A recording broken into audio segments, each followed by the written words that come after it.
Hi, Onam ஸ்பெஷலில் நான் இன்றைக்கி செஞ்சு காமிக்க போகிறது ஒரு அவியல். அவியல் நிறைய காய் போட்டு தாங்க செய்கிறது. எல்லா காய்களும் நான் கொஞ்சம் கொஞ்சமாக தான் எடுத்துருக்கிறேன். நான் இன்றைக்கி என்னென்ன காய் எடுத்துருக்கிறேன்றதை நான் இப்போ சொல்கிறேன். வாழைக்காய், முருங்கைக்காய், படவலங்காய், உருளைக்கிழங்கு, பீன்ஸ், பூசணிக்காய், கேரட்டு, காராமணி பயிறு, கரணக்கிழங்கு, கத்திரிக்காய், வெண்டைக்காய். உங்களுக்கு இன்னும் என்னென்ன காய் தேவையோ நீங்கள் அதெல்லாம் வச்சு செஞ்சு பார்க்கலாங்க. இனி இது கூட வேறு என்னென்ன பொருட்கள் தேவைன்றதை நம்ம பார்க்கலாம். தேங்காய், ஒரு தேங்காய் அது பாதி, சீரகம் 1/4 டீஸ்பூன், பச்சை மிளகாய் தேவையான அளவுக்கு, உப்பு தேவையான அளவுக்கு, தயிர் 100 மில்லி, ஆயில் 4 டேபிள் ஸ்பூன், கறிவேப்பிலை தேவையான அளவுக்கு. இனி இது எப்படி செய்யணும் நம்ம பார்க்கலாம். நான் ஒரு பாத்திரம் சூடு பண்ண வச்சுருக்குறேங்க. பாத்திரம் சூடானதும் நான் இதில் 2 டேபிள் ஸ்பூன் எண்ணெய் ஊற்றுறேன். எண்ணெய் சூடானதும் கருணக்கிழங்கு கட் பண்ணி வச்சது போட்டு கொடுக்க போகிறேன். கருணக்கிழங்கு வேகிறதுக்கு கொஞ்சம் டைம் ஆகுன்றதுனால தான் நான் இது முதல்ல சேர்த்து கொடுக்குறேன். பாருங்கள், இது இந்த கலரெல்லாம் கொஞ்சம் மாறி இருக்குது. இப்போ நம்ம கேரட் சேர்த்து கொடுத்துடலாம்.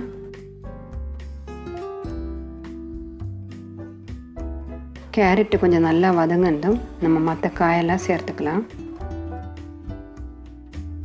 வெண்டைக்காவும், முருங்கைக்காவும், கத்திரிக்காவும் லாஸ்ட்டில் சேர்த்தா போதும். இப்போவே சேர்க்க வேண்டிய அவசியம் இல்லை. ஏன்னா அது இப்போ சேர்த்து கொடுத்தாக்கா ரொம்ப வெந்துடும். அப்புறம் முருங்கைக்காயெல்லாம் நார் மாதிரி ஆகிடுங்க. அதனால அது அப்புறமா சேர்த்து கொடுக்கலாம்.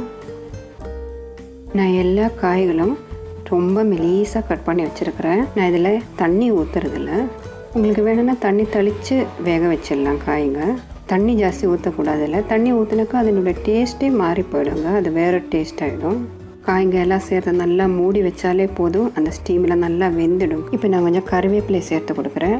கூடவே ஒரு 4-5 பச்சை மிளகாய் கட் பண்ணி வச்சுருந்தேன், அதையும் சேர்த்து கொடுக்கலாம். இப்போ நான் கொஞ்சமாக மஞ்சள் தூள் ஆட் பண்ணுறேன்.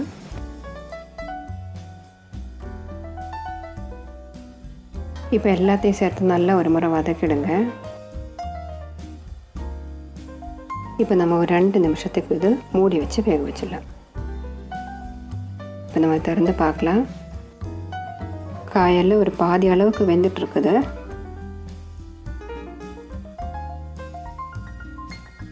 இப்போ நம்ம கொஞ்சமாக உப்பு சேர்த்து கொடுத்துடலாம்.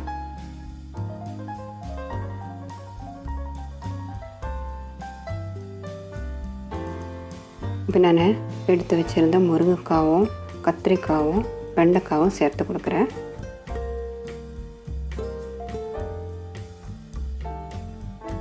இந்த காய்ங்க சேர்த்து கொடுக்கும்போது பாதி வெந்த காயால் இதை கொஞ்சம் கவர் பண்ணிக்கோங்க.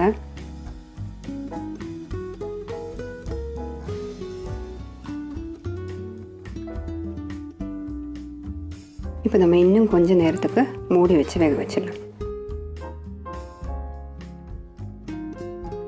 பாருங்கள், காயெல்லாம் நல்லா வெந்து வந்துட்டுருக்குது. நான் ஒரு 100 ml தயிர் எடுத்து வச்சுருந்தேங்க. இப்போ நான் அதை சேர்த்து கொடுக்குறேன். இப்போ இது எல்லாத்தையும் சேர்த்து நல்லா மிக்ஸ் பண்ணிடலாம்.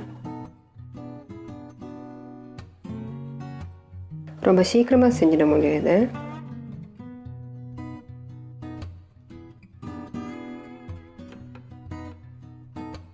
நம்ம இன்னும் கொஞ்சம் நேரத்துக்கு இதை மூடி வச்சு வேக வச்சிடலாங்க.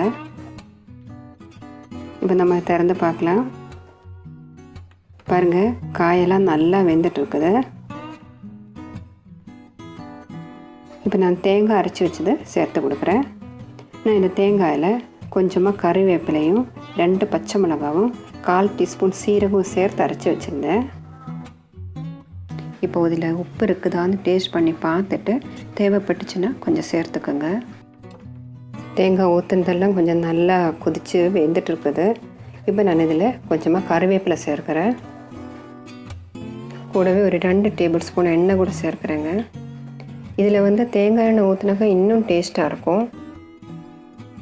இப்போ இது எல்லாத்தையும் சேர்த்து நல்லா மிக்ஸ் பண்ணிவிடுங்க.